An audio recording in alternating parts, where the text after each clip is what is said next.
Hey guys, Sam Luce here with Safari Pedals, bringing you a brand new plugin. This is the Bull Submachine. The Bull Submachine is a plugin designed to give your low end the power it deserves. Created in collaboration with Grammy Award-winning mix engineer Leslie Brathwaite. It's going to give you some serious low end weight for your 808s, kicks, bass lines, and anything else that needs some solid bass foundation. Sculpt the tone between gentle low end lift, a resonant low frequency peak, and anything in between. The drive control gives you some extra grit, and the punch control is modelled on Leslie's unique transient shaping tools he uses on mixes for Beyoncé, Cardi B, and other bass heavy productions.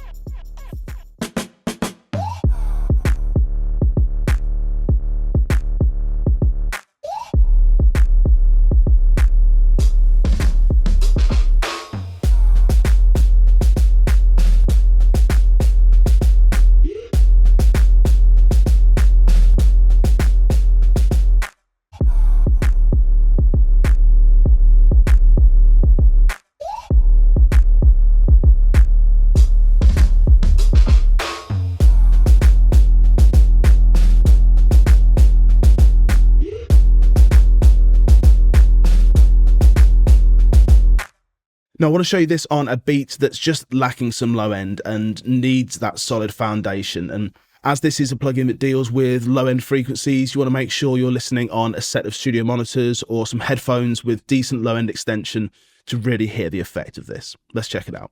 So I'm going to start on just the default settings, basic settings, but I'm going to bring this blend all the way down and then just gradually bring it in and just hear what's happening. So here it is without anything. First of all, blend all the way down. I'm going to bring it up and you're going to hear this low end just come alive.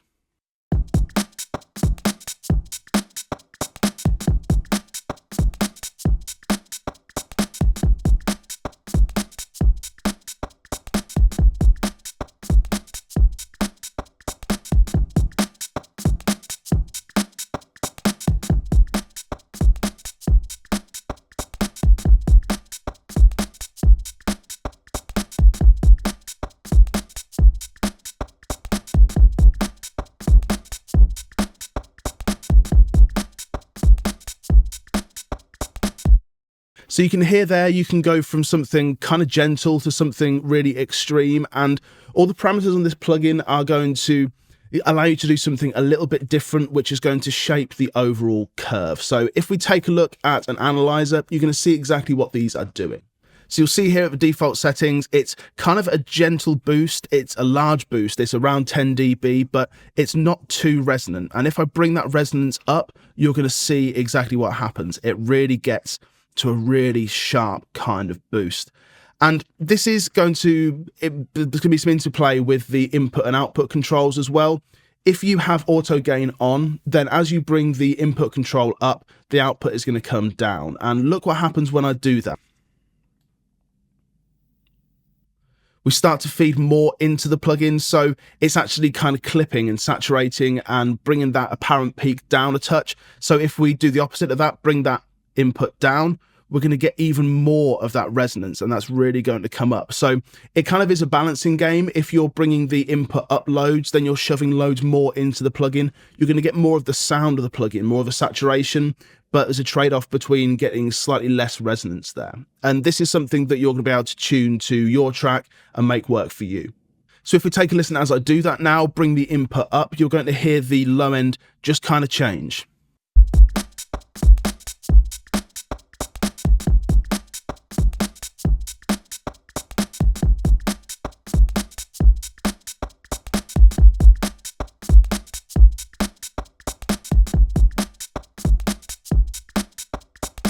So just by changing how much we're putting into the plugin, we can actually change the amount that it's actually going to add, how much resonance it's going to add at that low end. As you'd expect, the frequency control is going to alter the frequency. You can go all the way up to almost 120 hertz or all the way down to 33 hertz. And this is going to give you a broad spectrum, so you can really zone in and get specific with the frequency that you're trying to boost up.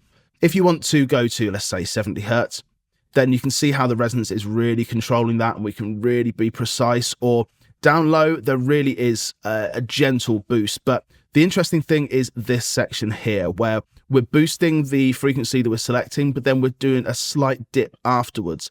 And that's that famous kind of passive EQ trick where we're not making things get too too congested, we're boosting up a certain frequency and then bringing it down just afterwards to add some real precision, some real specific kind of low end.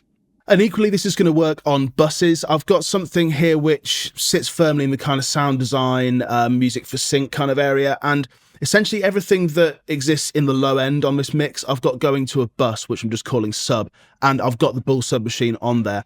Now, just take a listen when I bring this out. I'm going to bypass it first of all. And you hear that the low end just kind of misses something. And it's really a sort of an atmospheric track, but it needs that low end. It needs that extension there just to add to the real kind of ambience of it. When I bring that sub in, it really just takes it up to another level.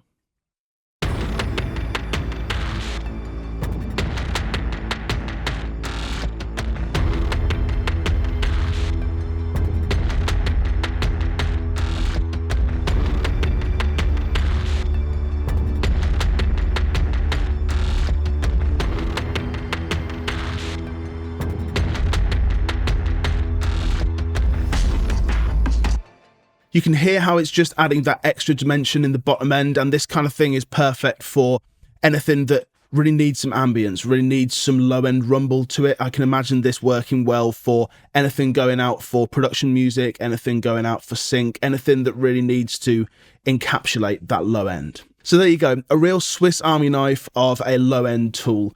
The resonance really allows you to zone in on the specific frequency you want to affect, and with the input and output controls, you can really get quite dynamic. You can make it so you're not feeding too much into the plugin, so you get all this bottom end, or adding a load more into it, and you're going to saturate stuff, drive stuff, and just make it so everything gets a little bit more solidified, but adding a little bit less low end.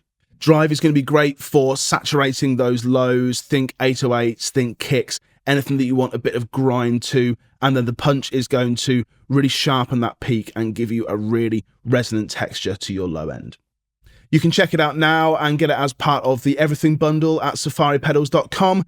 Thanks for checking it out. I'll see you again soon. Take care.